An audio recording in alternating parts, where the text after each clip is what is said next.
Today I'm going to talk about the importance of understanding the viewpoints of all people. I've seen too much on social media and different YouTube videos, podcasts, all these things. People just seem extremely irrational and even beyond that, just so unwilling to listen to the other side of the argument. I used to be very close minded, and one thing that I realized is what I thought is I really thought I was open minded. My thought process was, well, if truth comes to me, I'll believe it. But if what you said is false, then it's just not true and I'm not going to believe it. But I realize that's what everyone believes, right? Everyone thinks, their ideas are the right ideas and their ideas are the better ideas. And if a really good idea came along from the other side, they would believe it. But in reality, there's a thing called confirmation bias to where whatever you believe strongly in, any evidence that supports that you really believe in, any evidence that doesn't support it, you really question and say, oh, there must be something wrong with it.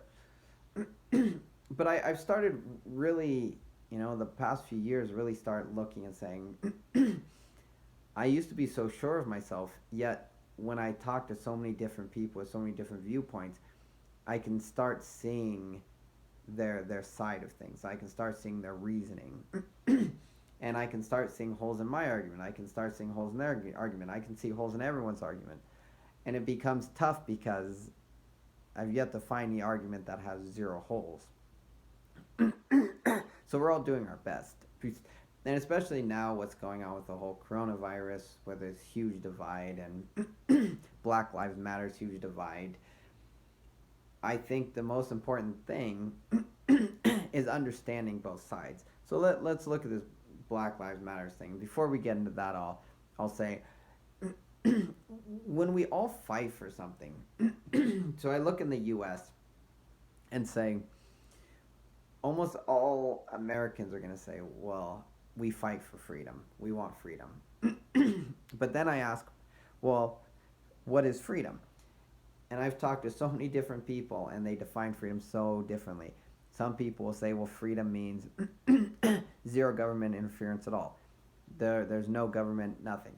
Other people say, well, yeah, freedom, you have to have some interference. You have to pay some taxes. You have to have some military. You have to force people to do certain things, but that's freedom. Then you have other people say, well, freedom is being able to do certain things. I want to do my drugs, drink my alcohol, have abortions, but like I need health care too, and that's freedom to have health care.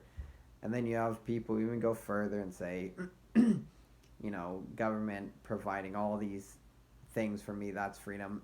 And I'm not saying who's right or wrong. My point is that everyone has such a different opinion on what freedom is. So when we're looking at things like Black Lives Matter movement, one big mistake we make is you clump everyone into one to think, well, everyone's the same. In reality, people are all individuals and they're so different. Not every person is fighting for the same thing. I guarantee if you talk to a handful of them, they'll all have different reasons why they're fighting, different goals they're trying to accomplish, different levels of understanding of why they're doing it and what the real core issues. And that's the problem. So our first problem is we lump everyone into one mind, basically, which just isn't true whatsoever.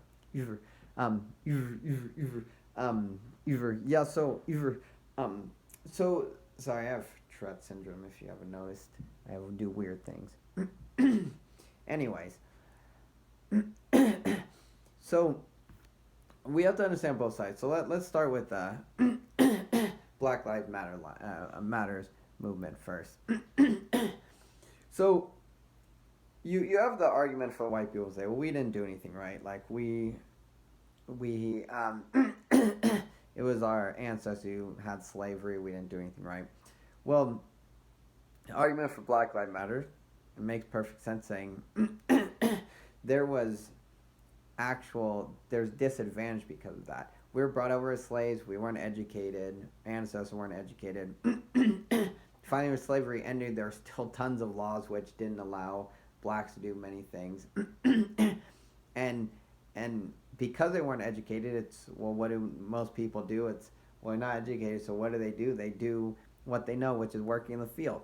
And so they may not be slaves anymore, but they're basically about the same thing. They still work in the field. They still have kids. Their kids still aren't educated. You kind of just keep going the same thing.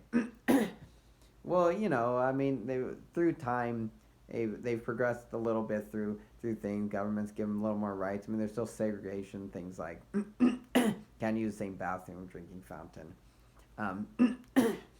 So you have these disadvantages, and so I say, if you took two equal people, like you clone me, for example, and one you give $1 million, you give connection to, good family, supports you, give the other person a poor neighborhood, single parent family, dangerous neighborhood where they grow up, bad education.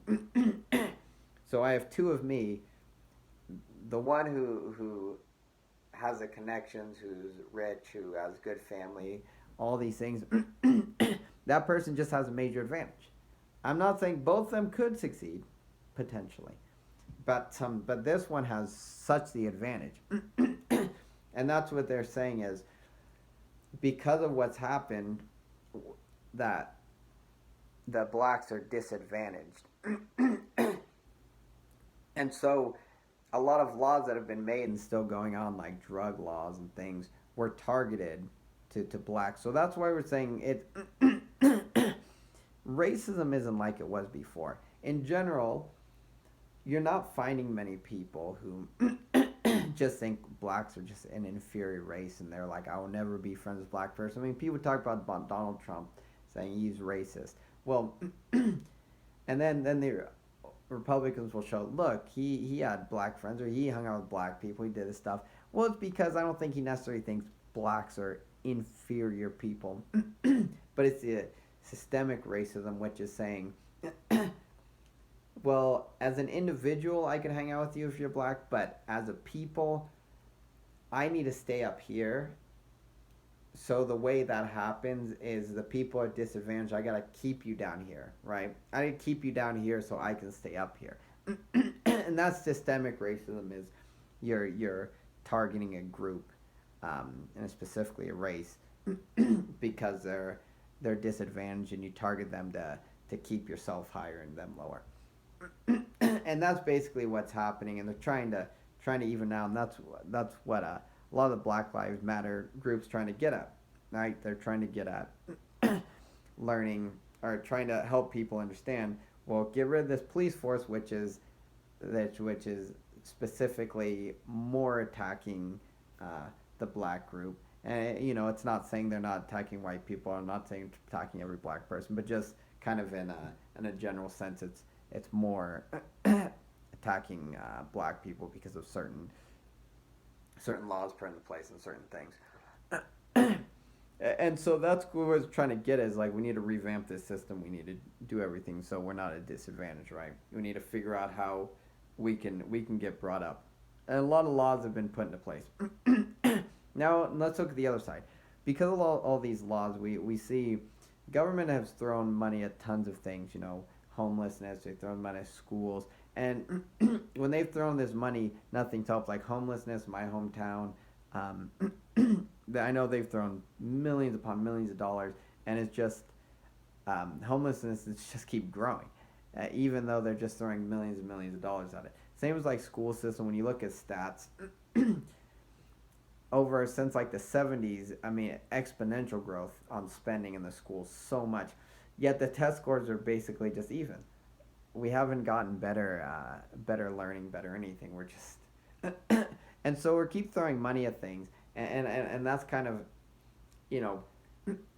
what the opposite side is saying is, you guys are wanting the government to step in and start, helping, yet what has happened every time they're just trying to throw money? I mean, same as they've thrown money into black people before in the communities, right? And they throw it in, they become the projects. They still do all these things. They just keep throwing money, and they're still in bad situations. They're still giving a lot of welfare. They're all these things, and it's what has happened. Nothing hasn't fixed.